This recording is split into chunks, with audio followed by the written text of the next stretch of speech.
So I thought I haven't made a YouTube video for a while. So you see, this is called a hobbing machine. That cutter that's turning is called a hob. And it's cutting that shaft, which is in the chuck.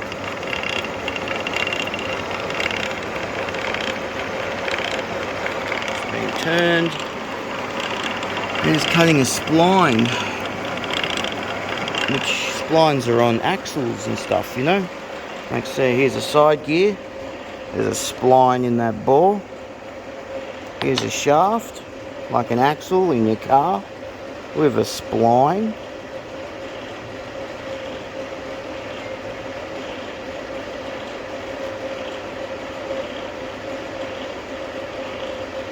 So, here's the hobs.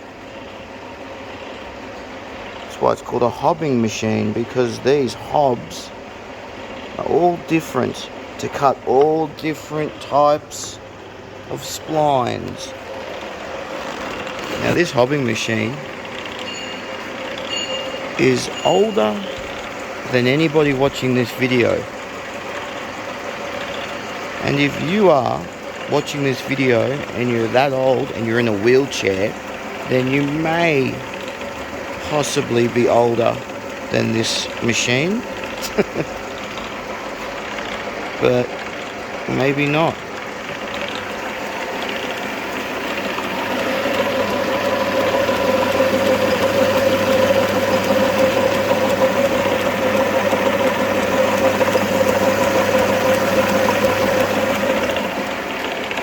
This is one of the first hobbing machines ever.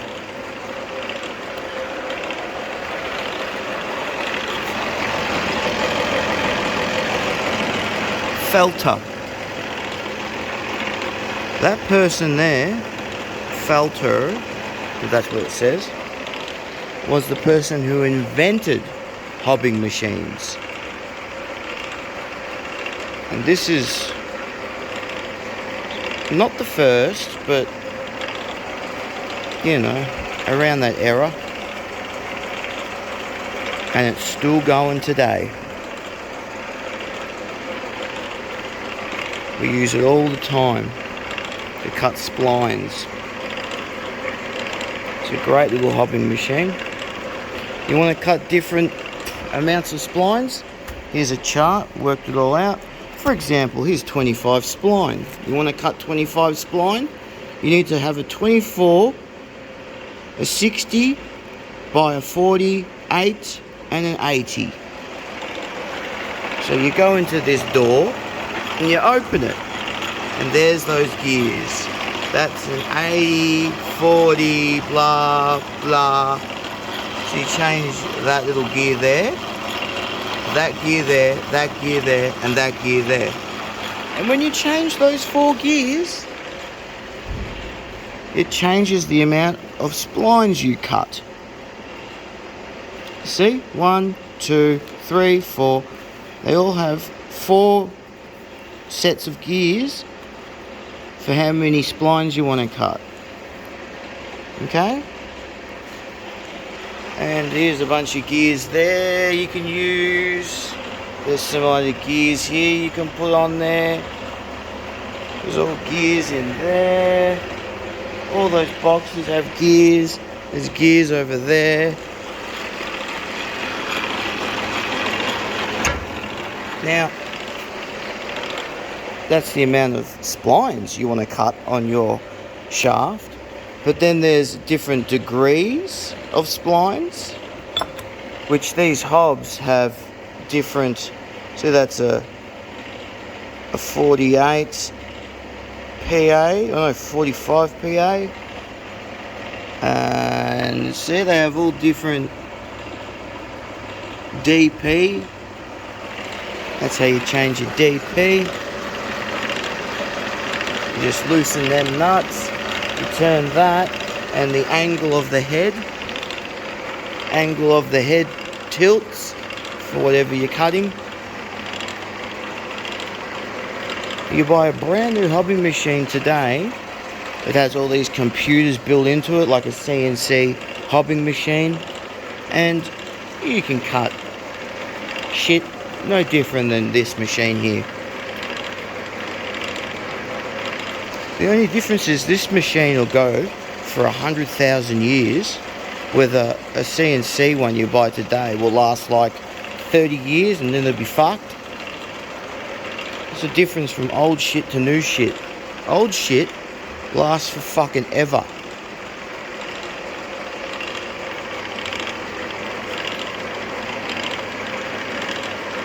That's why Dad's got so many fucking old machines, because they last for fucking ever.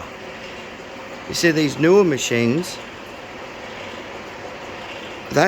we got blokes coming from Fanuc, Oceania, to fix these things, and they want thousands of dollars for like half a day's work to fix them when they break down. Might be like a computer board at the back fucks up or something, or some circuitry thing, or you know, just little things that fuck up all the time. The fans fuck up in the computer, in the back of the machine where all the computers are.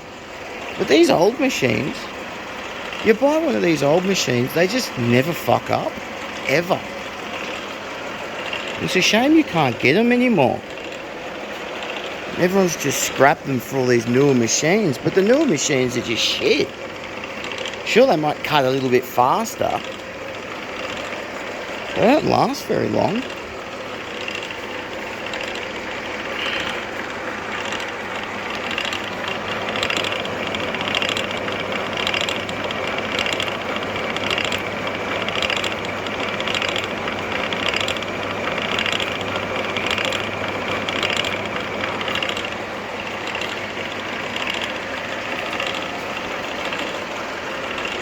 Dad had a book here about this felter person. I wonder what happened to it.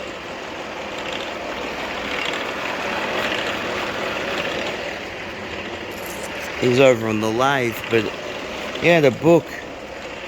The bloke who made this machine, he invented hobbing machines apparently.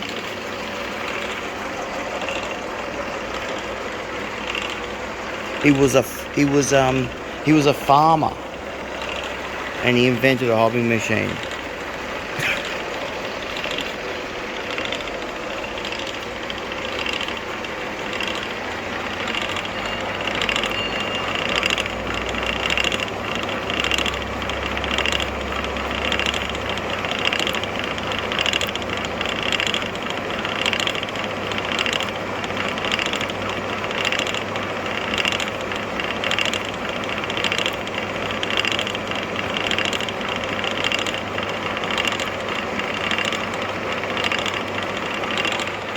It's got the automatic feed on.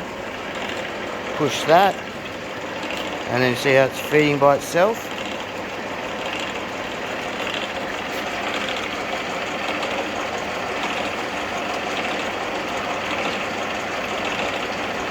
So you turn that way, and the table moves this way, which is pulling it across that hob. And to move in and out to take a deeper cut or not so deep of a cut, you turn this handle, which moves it along the bed there, and we have a dial indicator just to see how much you're moving. He shimmed up this because it's so old that the table's worn a bit from being slid back and forth over 100 years. So he put some shims under there. It's only 10 thou, this shim. 10 thou shim there and there. But other than that, it just keeps going and going and going and going. Cuts a good spline.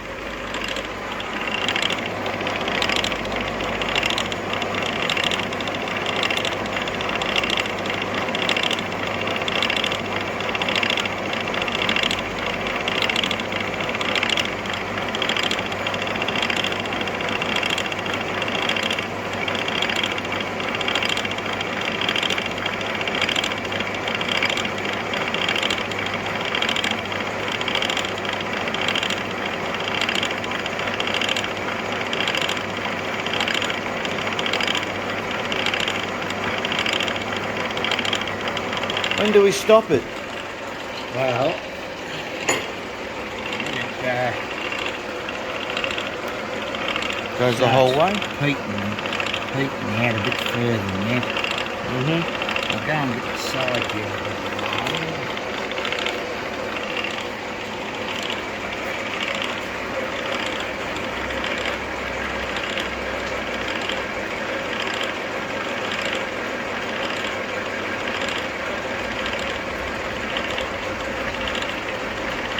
Not just cutting hobs, splines, not just cutting splines with the hob, but you know you can cut helical gears on this machine. If you set up the gearing on the back there, you can cut gears. Helical spline gears. Helical cut gears, I should be saying.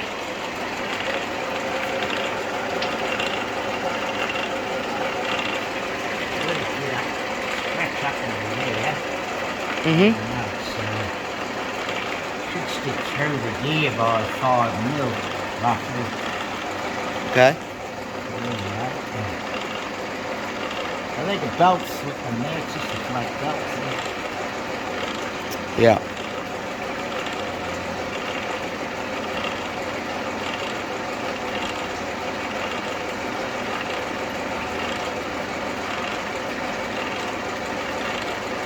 Touch that between seams, touch there, but when you get it back from the heat threads and run through there and there, just shit grind then. Till finished and drill the tap the 4 holes for the other.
Right.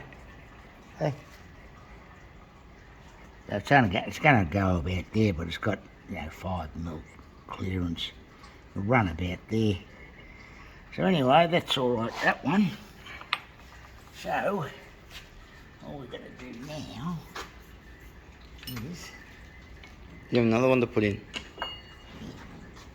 Okay. And there it is there. Here's a look. This belt.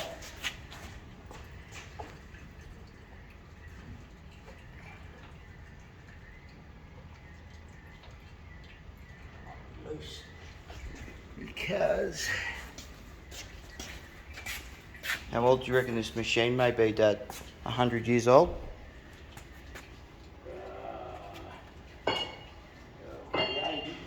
80 years? It's 2022. No, I'm saying it's 2022 now. So, what year did this machine was built? How would you work that one out? There's a thing up here. Yeah. Oh, I wonder if it's got a date on it. I don't know. I can't recall ever seeing one. What do you want to buy? You want to buy the machine?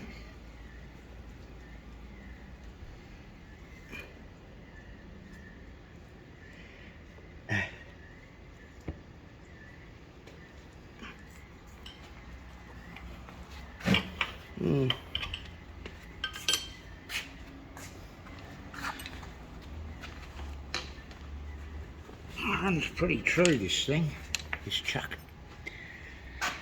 I'll just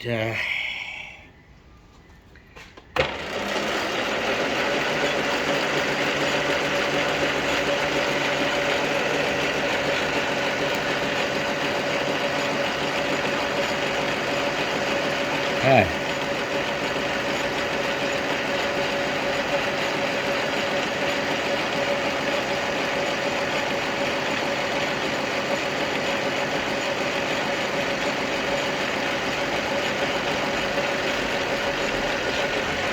It went to 2 thou, I think. yeah.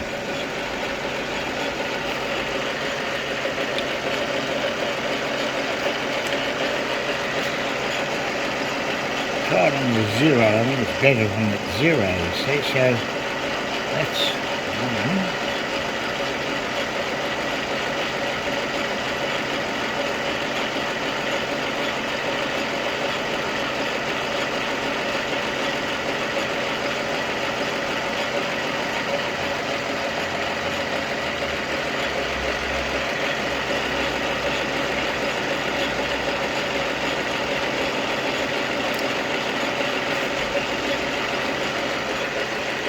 Still a couple there, isn't it?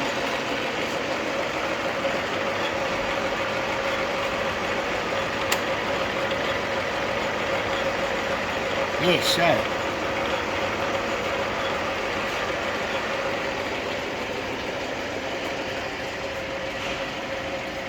Someone's at the front door. I've got to see who it is.